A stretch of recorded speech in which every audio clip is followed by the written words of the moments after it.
Монголчуудын хэмжээл радио 88.3 долгион дээр сувгаад харуулаас сонсож байгаа эрхэм танд өглөөний мэндийг хүргэе. Улаанбаатар хотод 7 цаг 13 минут радион 3 дугаар студиэс хөтлөгч аргон хөтлөгч цэцэг найруулагч ундрахнаар дэлхийд өнөөдөр нэвтрүүлгийг хүргэх гэж байна. Өглөөний мэндээр гүнээ сайхан амарсан уу? Өглөөний мэнд цэцэг сайхан амарлаа, сайхан амарсан уу? Сайхан. За нэвтрүүлгийн хамтран ажиллагчаар дэлхийд гарах гарц гэсэн уриатаагаар олон улсын Улаанбаатарын их сургууль хамтран ажиллана. За мөн дижитал зээлийн үйлчилгээг нүүр эрэмхийн зураг гэсэн уриатаагаар Simple хамтран ажиллана. За өнөөдөр 2025 оны 4 сарын 17-ны өдөр тохиож байна. Он гараад 107 өдөр болж байгаа бол он дуусахад 258 өдөр үлдсэн байна шүү. За өргөжлүүлээ цаг агарын мэдээлэлтэй танилцдаг 7 цагийн байдлаар Улаанбаатар хотод 1 градусын хүйтэн байна. За тэгвэл өдөртөө 12 градусын дулаан шөнөдөө 1 градустай хонхны. За тэгвэл Баасан гарагт буюу маргааш өдөртөө 13 градусын дулаан шөнөдөө мөн адил 1 градус. Бям гарагт бол өдөртөө 19 градус бол шөнөдөө 3 градусын хүйтэн хонхно. Харин Нэм гарагт өдөртөө 8 градус шөнөдөө 3 градусын хүйтэн. Даваа гарагт өдөртөө 8 градусын дулаан байна. За энэ өдөр дэлхийн 4 сарын 17-нд дэлхийн хемофилийн өдөр гэж тохиож байгаа юм байна. За хемофил гэдэг бол цусны бас бүлэгнэлийн төрлийн өвчин гэж хэлж болно. За зарим хүмүүс 400 мянган хүн одоо дэлхийд дээр байдаг юм байна. Яг ийм өвчнөр үлдсэн. Зүсэгдэх юм бол цус нь ерөөс тогтохгүй. Бүлгэндгүй одоо ерөөс бид нар чи ингээд зүсээд хэрвээ цус тогтохгүй бол гойжл дуусчих шүү дээ. За ийм аюултай өвчин. Зүгээр л жоохон исгхэн л аюултай байдаг ийм хүмүүс байдаг. За энэ өвчнөөс болж хамгийн алдартай өвчин миний ойлгожоор энэ Оросын хааны хүү байсан.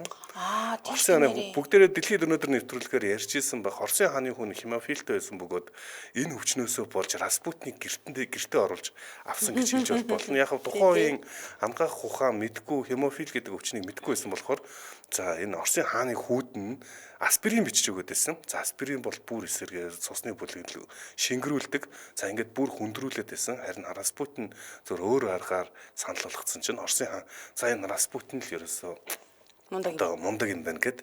Тэгээд энэ одоо хүнийг итгээд үнэмшээ сүсгэлсээр хагаад гэртээ бүр толгой дээр залаад тавьсан. За үүнээс болж магадгүй Оросын хаан тул задрахад ч нөлөөлсөн байж магадгүй гэдэг ийм бас онцгой өвчин байна.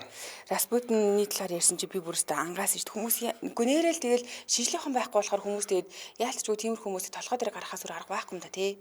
Тий нэг юм санагдулж байна уу? Амар санагдаж байна. Үнэхээр санагдаж байна. За дараагийн сэдвлэг орцгоё. За манай дараагийн нэгэн сэдв бол өнөөдөр олон улсын сарсан бавгахад талархах өдөр юм байна. За сарсан бавгахыг бид нар за саяг хүрт ер нь л одоо ч дург бах тий.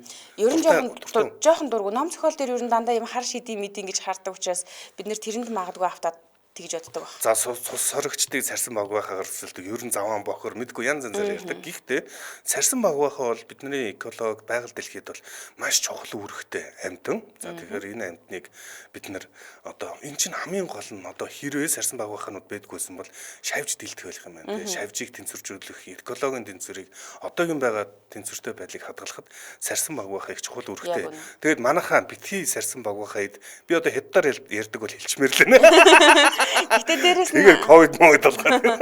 Тийм тэгээ дээрээс нь юу штэ сарсан бавгахаа чинь үрийг айгуу сайн тараадаг штэ. Тэгэхээр ургамлын олон янз байдалд бас айгуу сайнаар нөлөөлдөг. За тэгэлгүй яхав. За тэгээд миний онцгойлгож байгаа өдөр бол өнөөдөр олон улсын нэгэн шүлийн төрлийн өдөр байна. За цэгээс тэрнээс өмнө яг бэлгээ дэлгэхээс өмнө нэг асуулт асууя. Манай цэгийн шүлгэн дуртай. Дуртай, яруу найрагч дуртай. За хамгийн дуртай шүлэг ямар шүлэг вэ? Батэрицтмаа найрагчид би маш их дуртай. Сүүлийн үед үнэхээр тэр хүнээр хөвчилж байгаа. За тэгээд хамгийн гоё дуртай юунаас шүлгээс нь сонирхуулаач. За одоо яг ингээд цээжээр хэлэх гэхээр хэцүү юм байна. Нилээ урт урт шүлэгтэй. Яагаад дуртай юм гэхээр ер нь тэр хүн хайрыг маш гоёор харуулдаг. Бүр маш гоёор. Хүн ингэж хайрлаж болт юм бах та. За яг бид нар хайрладаг л та. Гэтэ энэ хайрыг ингэж гоё өгөр илэрхийлж болт юм бах та. Би бүр амар хайртай. Үнэхээр хайртай. Цэгийн бид хоёр ер нь бол Twitter-ээр танилцсан хүмүүс гэж хэлж болох бах те. Цэгийг Twitter чин гэдгээр таних юм байна. Тэгэд яагаад Twitter-д орсон бэ? Тэгэл манай найзууд байгаад байгаа тэгэл хүчин аккаунт нийцээж гэл ороод ирсэн шүү. Тэгэд чи яриа шүлгээс олж онцлог нь юу юм? Онцлог нь болохоор хүмүүс ингэж идэг одоо фэйсбүүк дээр ингэж найз нөхөд хамаатан садан харж байгаа хүмүүс айгүй их байгаад идэг. Твиттер болохоор харьцангуй гайгүй цөөн тооны хүмүүс ашигладаг. Тэгээ тэр хүмүүс бол нөгөө хүн ийм үг хэлэх чөлөөтэй олон янз байдал байж болно гэдгийг харьцангуй хүлээн зөвшөөрдөг хүмүүс учраас нэг амир тухайн үед ингэж нөгөө олоолаа дайраад идэггүй. Юу ч балаарч юу ч ингэж өөр хотлоор ч юм уу олон нийтэд талаар үзэл бодлоо ярьж исэн шүүмжлээд идэггүй тийм орон зай байсан. Facebook бол бас хэцүү штэ. Гэтэ одоо тийм өөр болсон л да. Өөр болсон баг те. Эсвэл магадгүй хിവэр байгаа бидний нас явсан ажиглаад болсон ч юм уу те. За тэрийг мэдгүй. Гэхдээ ингэсэн маань өнөөдөр дэлхийн шүлгийн Твиттерийн шүлгийн өдөр гэж. Уран зохиол дотроо Твиттерийн өдөр гэж хэлэгдэх тийм өдөр юм байна. За Twitter гэдгийг бид нар яг үнэндээ ганц онцгой Facebook-аас ялгах зүйл гэвэл 140 тэмдэгтэд багтаахтал гол асуудал байгаа. Тэр үндсэндээ бол маш богино микро контент гэдэг одоо ойлголт болж байна л та. Хүмүүс тийм ийм нуршсан, нухсан тийм юм дургуун байна. Яг үнэндээ цаана. Яагаад гэвэл хамгийн үнэтэй зүйл чинь цаг хугацаа шүү дээ. Тэгэл яг хэлгээд байгаа санаа урдын илчих гэдэг ч юм уу. Тийм байдаг. За магадгүй зарим хүмүүст яруу найргийн тийм нуршсан дургуун хүмүүс байдаг бол өнөөдөр яг эсрэгээр ийм шүлгэн дургуун хүмүүс байвал дуртай хүмүүсийн өдөр юм байна. Мэдээж эрэг өнөөдөр дэлхийн хайку шүлгэний өдөр юм байна. Гоё штэ. За хайку. Хайку дуртай хайку байна уу? Яг цээжээр бол мэдгүй. Би зүгээр уншаал агуулгын бодоолаа ингэж гоё хэлжтэй гэж бодоод өнгөрдөг болохоос яг ингэж цээжлээд байдгүй. Тэгээ шүлгийг чинь цээжлэхгүйгээр утгыг ярьж өгөх шиг тэнийг юм байдгүй байхгүй юу? Яг ингэж унших юм бол бүрэн гүйцэд унших хэвээр үгийг нь орлуулж хэлж болохгүй нэг юм одоо жоохон бичгээ юу байна эго байна бичиг ч юм уу том ч юм уу бид нар энийг удахгүй тодорхой болгоно гэдэг. За би өчигдөр нэг хайку зохиох гэж үзлээ. Хайку гэж өөрийнхөө ойлгож байгаагаар л бичэн штэ. За би ингэж хэлсэн юм аа. Би дууж байна. Гоё байна. Маргааш яана. Хайку өстэй. Маргааш яана. За би өчигдөр бага найз маань ер нь нэлээд гадагшаад явжаад ирээд сэтгэл хөдлөд нэг харахаараа нэлхарцгаадаг болчихжээ одоо дүждөгчгөөрөө. За тэгээд бид нэр уугаад яана нэр маргааш яана. Би юу ярих вэ гээл. Тэгснэ ингээ хайку зохиочоод би ChatGPT-гээс энэ яг хайку мөн гэж биш байна. Уламжлалт хайку биш байна. Ягаад ингэсэн чи хайку гэдэг чинь ер нь өөр ингэсэн тийм онцгой бүтцтэй байх хэрэгтэй юм байна. За 3 мөртөө байх хэрэгтэй. 5 эхнийхт нь 5 их шиг, дараагийнхт нь 7 их шиг, дараагийнхт нь 5 их шиг байх хэрэгтэй юм. Ер нь ингэ зохицуулдаг байна. Тийм. Тэгээд 5 7 5 гэд нийлүүлэхээр 17 болж байгааз. За өнөөдөр чи 4 сарын 17-нд болдог шалтгаан юм байна. Яагаад 4 сарын гэсэн чинь 4 сарууд ерөөсө сакура цэцэг хавар болж байгаа. Японы хамгийн зүгээр хүн болгоны шүлэгч болох тийм одоо өдөөдөг тийм сайхан цаг үе юм байна л да. Тэгэхээр 4 сарын 17 бол дэлхийн хайку шүлгэний өдөр юм байна. Гэтэ саяны хайку чинь гоё юм шүү чиний зөхөөс. Энд чинь нөгөө хүний юм байна. Хүн өнөөдөр хийж байгаа зүйлдээ ингээд нэг юм итгэж чадахгүй ингээд хийгээд байгаа мөртлөнгөөс маргааштай хүртэл ингээд санаа зовоод байдаг шүү дээ. Тэгээ сонсч байгаа л. Тэгээ өг нь бол өнөөдөр маргааш яана гэж очивол болчих болмоор шүү дээ. Гэтэл үгүй тухайн яаз жаргал гэдэг чи ямар гоё байдаг вүлээ. Тэр нандин хүчийг хадгалж үлдэх амьдралын хамгийн чухал хэсгүүдийн нэг шүү дээ. Тэгэлгүй юм. Яалтч байна гоё юм байна. Бүгдээр жинхэнэ хайку гэдгийн түүхийг жоохон сонирхоод Мацуо Башо гэдэг хүн 1644 онд одоо амьдарч ирсэн хүн байна. 1644-өөс 1694 онд Японд амьдарч ирсэн Мацуо Башо хайку шүлгийг үндэслэн гэж үздэг юм байна. За тэгээд дэлхийн хамгийн алдартай хайкуг би уншиж үгээ. Хуучин намгүм цөөрөм. Мэлхий үсрэн орж цацруу дахин намгүм гинэ. Би одоо энэ ер нь бол хайку гэдгийн цаад одоо шалтгаан илэрхийлэх гээд байгаа зүйлээ маш товчхон тодорхой. Зэн одоо философи гэж ойлголт байгаа шүү дээ. Минимализм гэдгийг одоо жинхэнэ японочууд одоо бий болгож шүү дээ. Туг нь хүртэл амар минималист. Цагаан дэвсгэр дээр зүгээр нэг улаан цэгтэй. Тэгээд манай туг гэдэг. Ер нь энэ нэг философи нөмөрч надаа энэ айгу гоё юм шиг санагддаг байхгүй юу? Энэ олон ингээд замбраагүй ертөнцийн дунд ингээд хамгийн чухал хэлэх гээд байгаа юм аа ингээд илэрхийлэн тэгж ярьж зарцсан зурна гэдэг. Нэгнийгээ хүндэтгэж байгаа маш том бас философийн хэлбэр болоо. Зарим хүмүүс чинь ингээд ярих гад ингээд бөөн өөрийнхөө асуудлыг ярьж ирж байгаа. Өмнөсөн асуудлаа ч ярихгүй дуусгачихдаг тийм хүмүүс байдаг. Тэгэхээр бас суралцах юм бас байдаг байж магадгүй хайкугаас. Тийм учраас хайку шүлгийг өнөөдөр бас судлах өдөр юм байна. Гэхдээ утга агуулгын тайлж чадж байгаа хүндэл хайку гоё л доо. Тэгэхгүй болохоор зарим тохиолдолд утга агуулгын тайлж чадахгүй л хэцүү. Би 2022 онд нөгөө уран зохиол сонирхдаг учраас Бонзиа өгшийн утга зохиолыг ер нь хэрхэн туурах вэ гэдэг юм нэг хэдхэн хоногийн 10 хоногийн ч билүү юм лекцэн суусан байхгүй юу. Тэгээ тэн дээр яг энэ хайкуг авч үзчихсэн. Тэгээ дээр тайлбарлаж байгаа хэсгүүд нь бол бүр үнэхээр философийн цаана амар гүн утга агуулгатай байдаг. Тэгээ бид нар тэрийг зүгээр л хараал ингээл өнгөн талаас нь хараалгүй мэдгүй юм шиг одоо юу яриад байгааг гайхмарч юм шиг гэхдээ гүнд нь ороо судлах юм бол хайку бол үнэхээр гайхалтай бүтээл юм байлээ л дээ тий. Яагаад Twitter бас явсны шалтгаан бий нэ гэж боддог байхгүй юу? Ингээд 140 багтаагаад өнгөт шууд тарих ажиллаж гिचэн. За би юу хэлэх гэж байгаа лээ гэдэг. Би нэг олон постж гिचсэн л за юу хамгийн гол нь юу вэ гэдэг багсгал. Тэгээд тавьдаг болохоор тэгээд ингээд нэлээд боловсруулсан богинцгцсан контентууд яваад эхлэнгүүт тэр нь их амттай гэх юм уу хурдан хүмүүс хүлээж авах хэлбэр болохоор магадгүй Twitter гэдэг одоо энэ платформын орон зай нэг хэсэг байсан байж таа. Гэтэ Twitter дээр зүгээр богисгоод нийтэлж болдог байсан шүү шүлгийг. За, Улаанбаатарт 7 цаг 23 минут болж байна. Хамтран ажиллагчаа танилцуулчаад тэгээд дараагийн сэдв рүү орё хэдүүлээ. За, манай нэвтрүүлэгтээ олон улсын Улаанбаатар их сургууль хамтран ажиллаж байна. За, Улаанбаатар их сургууль бол таны дэлхийд гарах гарц. 1995 онд одоо бүгд найрамдах Солонгос улсын 100% хөрөнгө оруулалттай байгуулагдчихсэн. Энэ Улаанбаатар коллеж байгуулагдаад 2002 онд дээд сургууль болсон. За ингээд 2012 онд их сургууль болон өргөжөөд эдүүгээ сургуулийн өмнөх боловсролын докторийн боловсрол олгодог совилх хүн, хууль зүйн, хүмүүнлэгийн нийгмийн ухаан, инженер дизайн, төгсөлтийн дараах сургууль гэд 5 бүрэлдэхүүн сургуультай мэргэжлийн 14 танхим 8 судалгааны төвтэй сургууль судалгааны их сургууль болон өргөжөөд байна. За Монгол улсад гадны хөрөнгө оруулалтаа хамгийн анхны хувийн сургууль гэж хэлж болно. Ийхүү 30 дахь жилтэйгээ залгаж байгаа юм. За олон улсын Улаанбаатар их сургууль нь 90 гаруй багштай. За энэ 90 гаруй багшаас нь 48% доктор профессор цолтой бол дундаж насны олон улсад боловсрол эзэмсэн туршлагатай багш нар ажиллаж байгаа юм билээ. За тэгэхээр ер нь онцлог давуу тал юу вэ гэхээр Улаанбаатар их сургуулийн хувьд юм байгаа юм л да. Бүгд найрамдах Солонгос улсын их сургуулиудтай хамтын хүрээнд ажилладаг учраас бакалаврын 2 дээр нэмэх нь 2 хөтөлбөрийг хэрэгжүүлдэг. Инээс гадна магистрийн 1 дээр нэмэх нь 1, зам нь 6-аас 12 сарын оюутан солилцооны хөтөлбөрийг хэрэгжүүлдэг. За энэ нь юу гэсэн үг юм гэхээр та 2 жил Монголдо сураад 2 жил Солонгост бакалавр бол магистр бол 1 жил Монголдо сурлаа 1 жил Солонгост.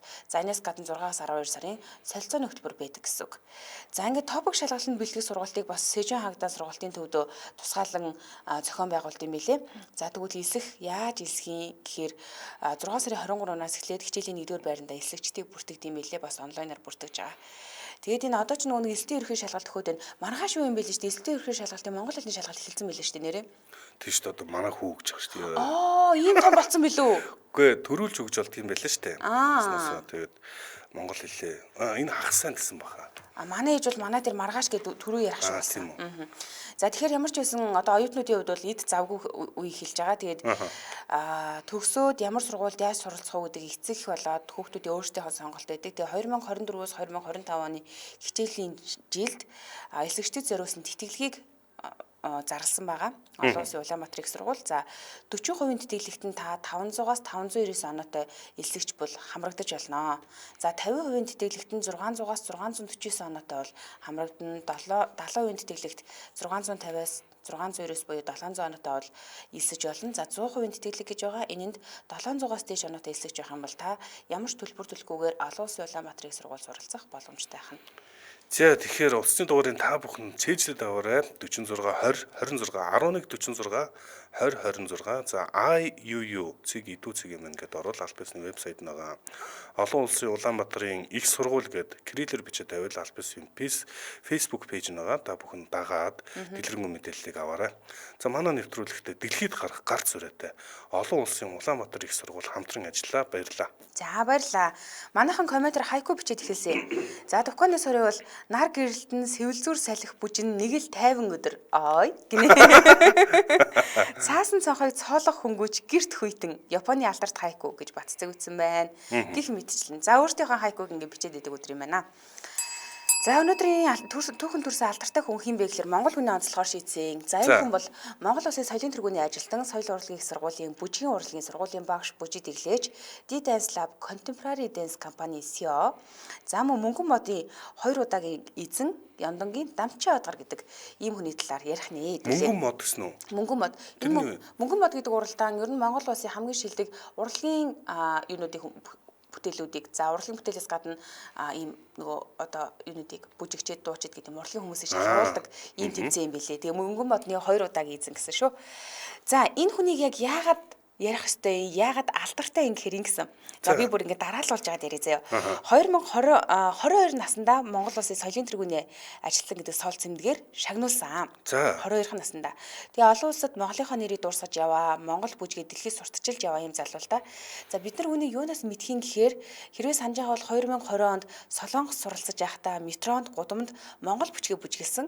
Энийг нь бид нар маш гоё бахархалтайгаар хүлээж авч илаа шүү дээ. Солонгосын метронд очиж байл нэг залуу бүр үнэхээр гоё хуцтай нэг юм гоё улаан хөрөмтэй гэх юм уу тэгэл ингээл Монголоос орчлаад бүжиглээл тэр нь зүгээр Монгол бүжиг гэхээсээ илүү нөгөө орчин үеийн контемпорари бүжиглсэн учраас солонгосчууд бүр амаа ангасан дээрэс нь манай монголчуудад бол үнэхээр шинэлэг зүйл болж исэн. За энэ юм болж исэн юм уу те? Энэ зүйлээр нь бид нэр санджиж магадгүй. Ер нь бичлэг энэ маш олон удаа шеэрлэгдсэн, хүмүүс шеэрлсэн ингээл айгүй хандл өндөртэйсэн л да. За энэс гадна энэ саяны нөгөө нэг Монгол бүжиглээд ингээд гадны улсуудад бүжгээ таниулаад яваад байгаа энэ зүйл болохоор түүний санаачилсан төслийн эхлэлээсэн байхгүй юу. Тэгээд энэ төслөөс гадна Offspeed челленжийг эхлүүлсэн. Нэг хэсэг ингээд офсаар ингээд бүжиглээд челленж оруулаад TikTok дээр ингээд маш их хандлт аваад яваад исэн. Энэ челленжийг эхлүүлсэн. Бас дамжаатай бүжгээрээ дамжуулаад Монголын өв соёлоо танин мэдүүлэх төслийг санаачилсан гэх мэтчлэн. За түүний санаачилж байгаа төслүүдийн хувьд бол ийм байгаа. За хоёрдугаарт бүжгийн спортын дэлхийн арга шалгаруулах тэмцээн гэж болдог. За одоо энэ бол одоо Азийн аврах шалгаруулалт, дэлхийн аврах шалгаруулалт гэл том тэмцээнүүдэд манай тамирчид явдагтай адилхан бүжгийн аврах шалгаруулах гэсэн үг. За энэ тэмцээнд Мүүндээс хамтлаг бол маш амжилттай оролцдог гэдгийг бид нар мэдж байгаа шүү дээ. Тэгвэл 2022 онд манай монголчуудын хувьд бол их одтой сайхан жил байсан гэж хэлж болж байна л да. За яагаад гэхээр Монголын хамтлагууд энэ жил түүхэн амжилт гаргасан гэж хэлж болно. Мөндэс хамтлаг Монголоос анх удаа дэлхийн дэд авраг болж мөнгөн цом хүртсэн. За тэгвэл Стар хамтлаг 4-р байрч шалгарсан нь яа харахгүй бидний юм бахтам амжилт байсан юм гайхалтай жил байсан гэж хэлж болно. Тэгэхээр Монголын хоёр хамтлаг финалд шалгарч байгаа бас хамгийн анхны тохиолдол юм билээ л дээ дэлхийд бол. Тэгээд энэ нөгөө 4-р байранд шалгарсан Стар хамтлагийн гишүүн нь Дамчаа Удгар гэдэг энэ бүжигчин залуу байна. Тэгсэн энэ тэмцээний дараа хамтлагаас нь за мөн түүнээс нь ингээд ярьцлага авсан бэлээ. Тэгээ ярьцлага нь уйсан чи би ингээд цаанаасаа бүр ингээд огшоод исэн бохгүй юу. За энэ хэсгээс нь дуулах юм бол ингэсэн. Дэлхийн аврах шалгаруулах тэмцээнд бүжиглэхдээ нэг ч алдаа гаргаагүй хоёрхан хамтлагийн нэг нь манай хамтлаг байсан гэсэн ийм гарчигтай ярьцлага байсан бохгүй юу. Тэгээ тодруулах юм бол дэлхийн аврагт бүжиглэхдээ ямар нэгэн алдаа гаргалгүй хоёрхан хамтлаг байсан. Нэг нь манай Стар, нөгөө нь Grand Gold гэдэг хамтлаг.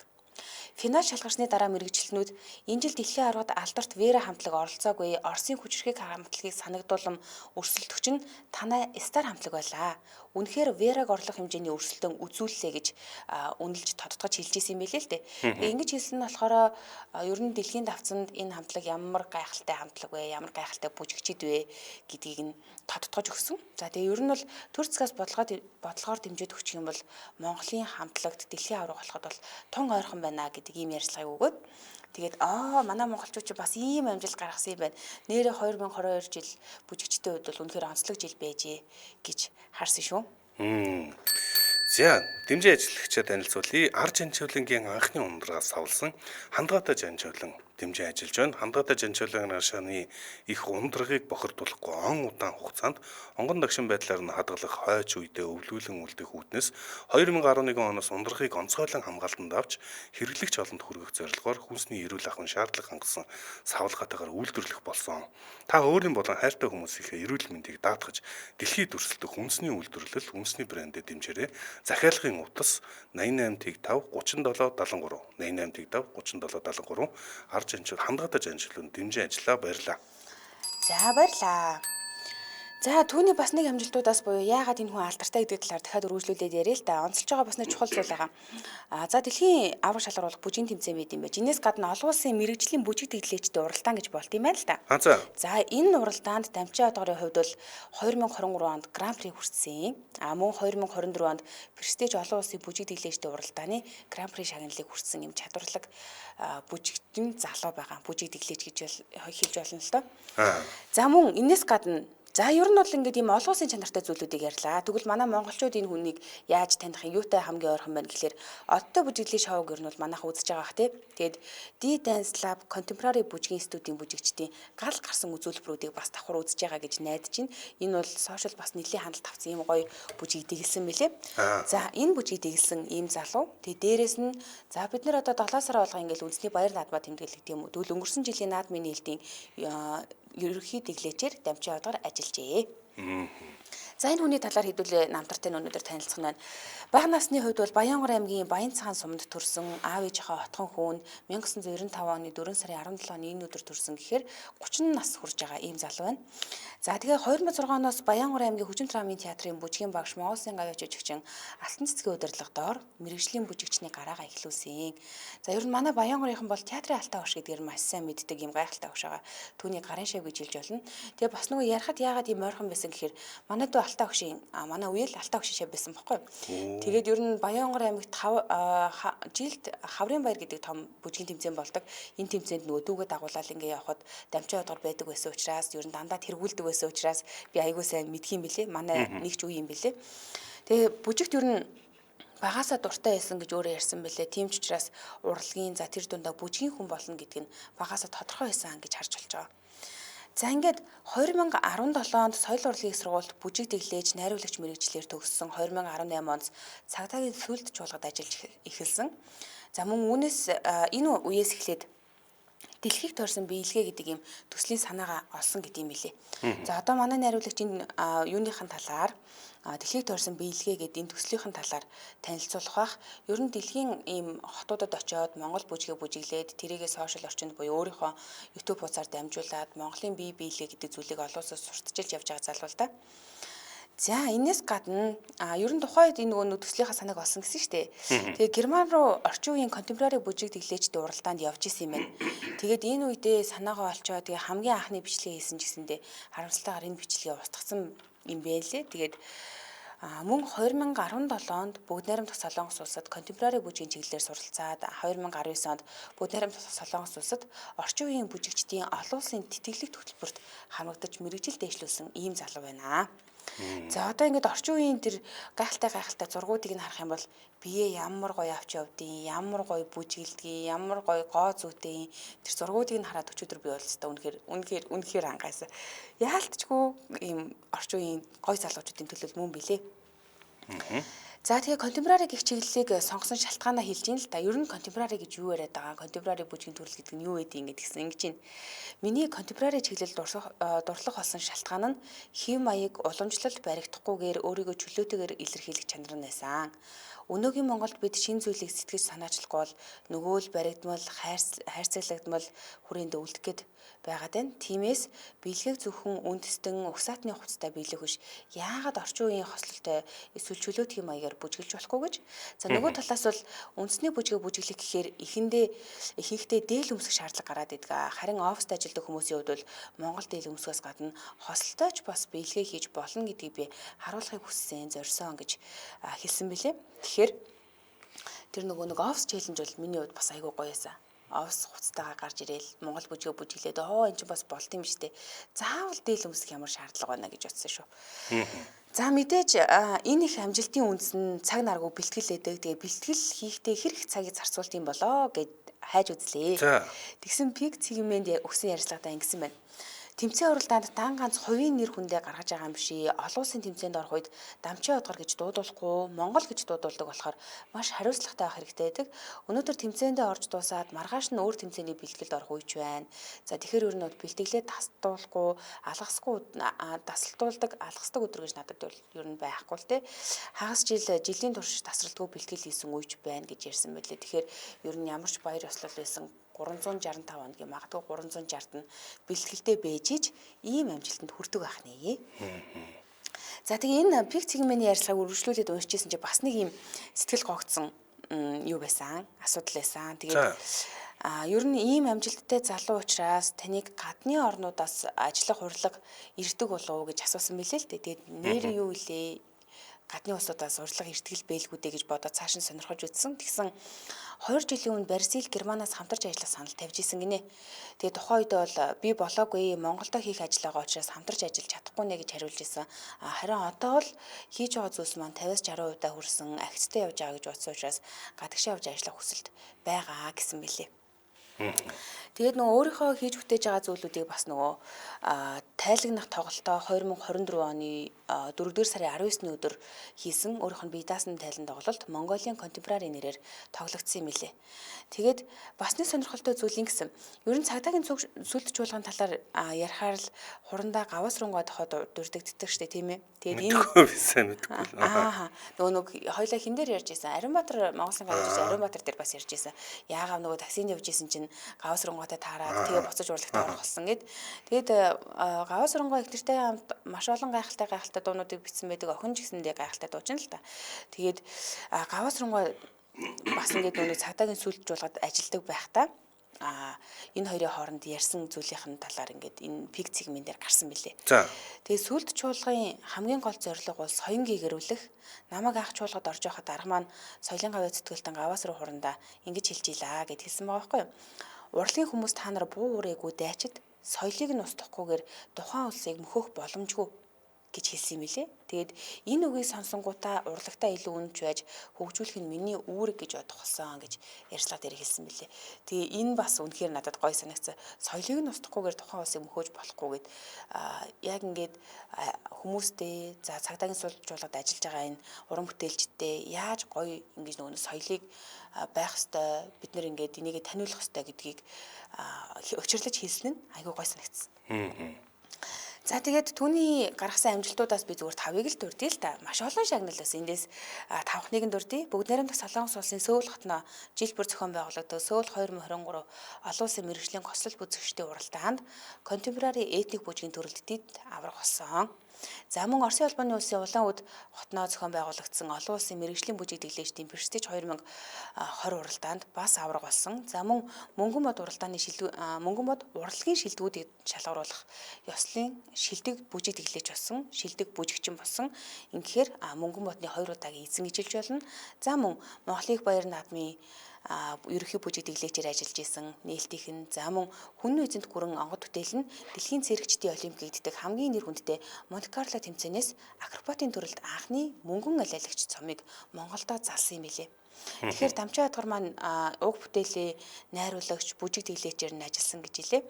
Тэгээ ер нь бол бид нар би өчигдрөөрөө нөгөө нэг юу яасан сонсогчдын групптэй маргааш түүний төрсөдрөө олноо гэд 4 зургийг нь оруулсан. Тэгсэн энэ хүн хин юм бэ гэд танихгүй хүмүүс комент бичсэн хүмүүс өндөө олон байлээ. Тэгэхээр өнөөдөр хэдүүлээ түүний намтартай танилцаад Монголд бас ийм мэргэжлийн бүжигчин олон улсаас маш олон шагналтай дэлхийн тавцанд Монголоо таниулж явж байгаа ийм хүн байдгийн байна гэдгийг нь харж болж байгаа. Тэгээд бид нар бас түүний талаар илүү гоё яаж дэлгэрүүлж мэдхээ вэ гэхээр D-Dance Lab гэдэг энэ YouTube хуудсыг өөрөө ажилуулдаг, өөрөө тэн дээр ингээд бүжгүүдэд нийтэлт юм билээ. Тэгээд энд нь хэдүүлээ subscribe дараад нэгдээд тэгээд contemporary бүжиг гэдэг чинь юм байна. Монголын бүжгийг бол үнэхээр ингээд ийм өөр төвшөнд гаргаж байгаа юм байна.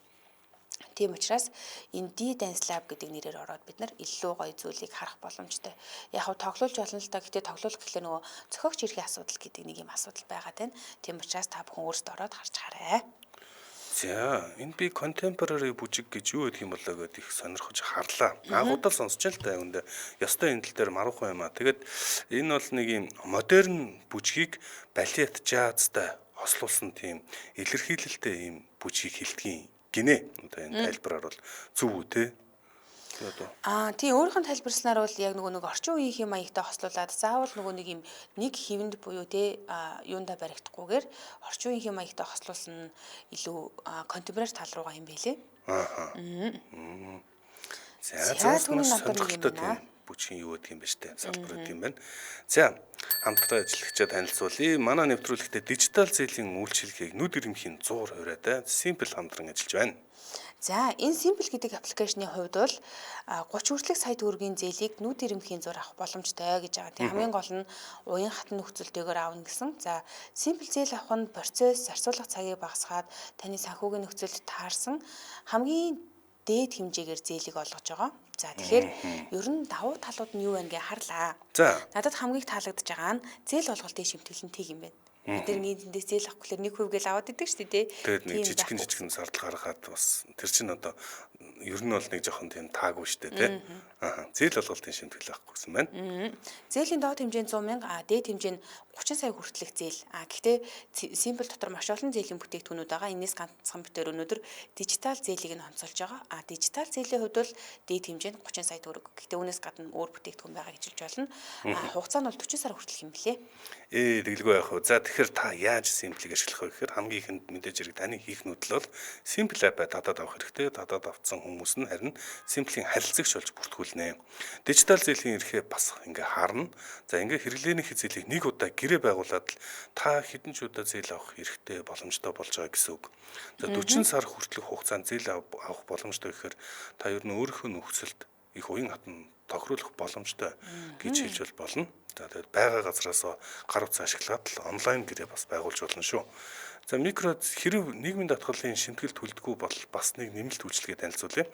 Микро зээл гэдэг үйлчилгээ байна. Тэгэхээр нийгмийн татгал төлдөггүй байсан ч хамаагүй сүүлийн 6 сарын дансны хулгай оруулаад инхүү 2 сая төгрөг хүртэлх одоо зээлийн эрхээ гаргаж авах боломжтой. Мөн нэмжлэхэд зөвхөн шаардлагатай үед л зээлийн үйлчилгээ авч авсан зээлээ ухаалаг зарцуулаарай. Санхүүгийн сахилга батаагаарай гэж дамжуулж байна. Залуу хэлрэнгүй мэдээллийг 1828 гэсэн дугаараас авч болно. За мөн Facebook-ос Simple гэхэд ер нь гараад ирнэ. Тэгээд Simple цэгийн мэн гэсэн вебсайтад хандаад бас дэлгэрэнгүй мэдээллийг авч болно. Манай нэвтрүүлэгтээ дижитал зээлийн үйлчилгээг нүд ирэмхийн зураг гэсэн урайтаагаар Simple хамтран ажиллаа. Баярлалаа. За дэлхийд өнөөдөр нэвтрүүлэг үргэлжилж байна. Дэлхийн түүхэнд энэ өдөр ямар үйл явдлууд болсон бэ? Тухай бүгдээрээ ярьдаг. За тэгэхээр 4 сарын 17-нд нэгэн алдартай цоврал гарсан нээлттэйсэн байна. За ер нь бол бид нар энэ 2011 оноос өмнө кино гэдэг бол нэг ангитаар л төсөөлдөг. Нэг ангит нь одоо юу гэх юм ингээд 4-5 цуврал гарч болдог байтал энэ одоо бүх зүйл их өөрчлөгдсөн, оронгоороо иргсэн гэж хэлж болно. 2011 оны 4 сарын 10-нд орчин цагийн хамгийн алдартай цуврал гэж хэлж болох Game of Thrones нээлттэй хийжсэн байна. Game of Thrones. За Game of Thrones-ыг цэгээ үзсэн биз дээ. Үзсэн. Өнөөдөр бас нэг төрсөн алдарт нь би бэлтгэж хагаад Game of Thrones-ийн Ned Stark гэдэг аавынхан дүр тоглодог Sean Bean гэдэг жүжигчин байдаг шүү дээ. Түүний төрсөн өдөр нь бас болж байгаа. Давхар. За Sean Bean-ийн төрсөн өдрөөр Game of Thrones 2011 онд нээлттэй хийжээ. За нээлттэй хийсэн даруйда энэ ингэсэн байна. Анхны Game of Thrones-ийн эхний цувралыг бол 2 сая хүн үзсэн байт юм байлээ. За ингээд 8 зуралдаа нийтдээ 73 ангитай. Энэ 73 анги болгоно нэг анги болгоно бүтэн кино шиг. Бүтэн киноны хэмжээ гэж үзэж болно. Тэгэхээр 73 киног бараг бид нар үзээд ингээд бүх кинонд 73 төсөөлөхөөр бас их сонирн байгаа зү тэ. Энд чинь нэг одоо анги нь цаг 30 минут дүрүүлж, цаг хүрэлцдэг, цаг 30 минут дүрүүлж. За тэгээд киног 73 киног ингээд дараалаад үзнэ гэдэг ийм шин орчин үеийн бид нар одоо ертөнцид амьдарч байна гэж хэлж болно. Одоо ер нь ийм болчиж цоврал бол маш илүү дэлгэрэнгүй, удаан ингэж үргэлжилдэг, ингээд нэлээд нүсэр зураг авалттай их тийм одоо хийдэг гэх юм уу. За тэгсэн чинь 8 дугаар одоо сезон буюу удирлыг 12 сая хүн үзсэн байна. Өөрөөр хэлбэл ингээл энэ хооронд өсөөл явж байсан гэж хэлж болно. IMDb-гийн үзүүлэлтүүдийн рекордыг бас эзэмшдэг. Энэ кино бол үнэхээр гайхамшигтай. IMDb-ээр хэдийн?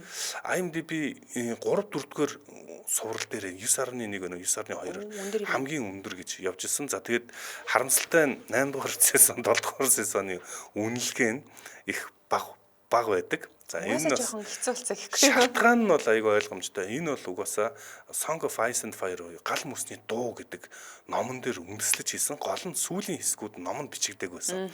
Эхний хэсгүүдийн номоор нь бичихэд маш ойлгомжтой, дэлгэрэнгүй, үнэхээр ингээд супер ингээд уйлдаа зэрлэг гэсэн бол нэгтэйсэн бол сүүлийнх нь жоох ингээд жоохон халтурдна гэдэг байлаа тийм. За тийм болсон.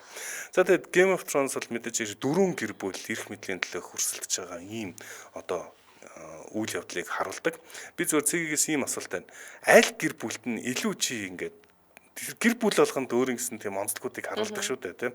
За Targaryen гэхээр тийм домгийн тэгсэн мөртөө хүчрэг нууцлаг байдаг бол Jaime одоо Lannister-ийн гэр бүл бол илүү практикал мөнгө эрх мэдэл дээр яг амьдрал дээр буусан үйлдэлүүдийг хийдэг тийм практик амьдралын Бүдрэл ухаантай гэх юм уу? онцлог байгаа байхгүй, тийм. Амьдралын ухаантай гэж. За Старкийн гэр бүл бол Маш нэр эрсдэлтэй. хүнд тэгээд яс суртахуун гэх юм уу? Тийм зүйлийг илүү чухалчилж харуулдаг гих мэдээдэг. За цэгийн хамгийн дуртай юу? Старкийн гэр бүл. Старкийн гэр бүл. Гэтэ бүгдээрээ л ер нь бол гой ийм шинж чанаруудтай гэр бүлүүд зөндөл байна л да. Гэтэ Старкийнх нь би илүү дуртай. Яагаад гэхээр тэндээс нөгөө нэг яг ингээд хэн байж байгаад хэн болж болдог эцэг эхийн нэр хүндтэй бол хүүхдүүд нь тэр нэр хүндийг яаж өргөж авч явах ёстой бэ гэдгийг аягуулсаа харуулдаг байхгүй. Надад Старкийн гэр бүл. Тэгээд яг энэ дээр нөгөө Game of Thrones-ийн нөгөө юу харагддаг л та. Хүн болгоны хардаг өнцгүүд нь гэр бүлээдэг одоо илүү дэмжиж эхэлдэг гэх юм уу, ятчгүй дэмжиж эхэлдэг. Мэдээж хэрэг энэ тунд бол хамгийн тийм муугар харуулдаг гэр бүл Ланнистерийн гэр бүл. Гэтэ Ланнистерийн муу биш шүү дээ. Надад таалагддаг. Үгүй гэхдээ тийм зөвүүн угаасаа харуулахтай зөвүүн байдлаар харуулах гэж оролддог штеп. Надад болохоор Ланнистерийн ойрхон байхгүй.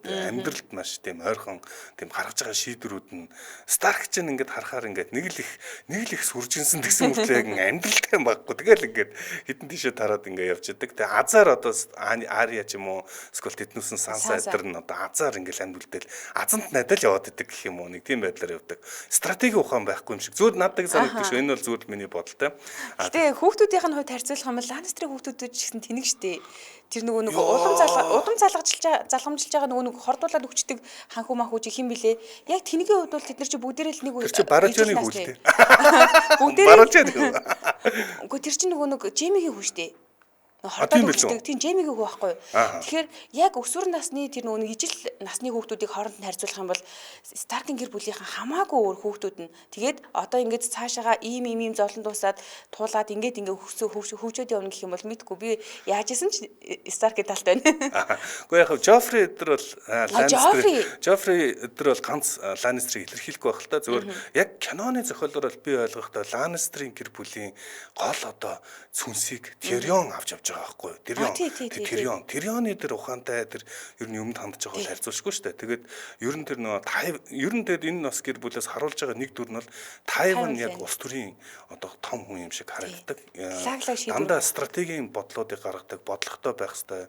Тэгэл амьдрал угаасаа хэцүү шүү дээ. Тэр болгонд нэг ухаантай царайлаад байх биш чадж байгаа болж байгаа бүтэж байгаа нь л асуудлыг шийдэх гэж оролддог. Энэ байдлууд нь Ланнистерийг харуулдаг. Тэгээд тэр утгаараа энэ Ланнистерийн одоо дөрүүдээс хамгийн гол одоо дөрүүд нь илэрхийллүүд нь төлөөллүүд мэдээж хэрэг Жофри биш. Мэдээж хэрэг тэр Жейми биш.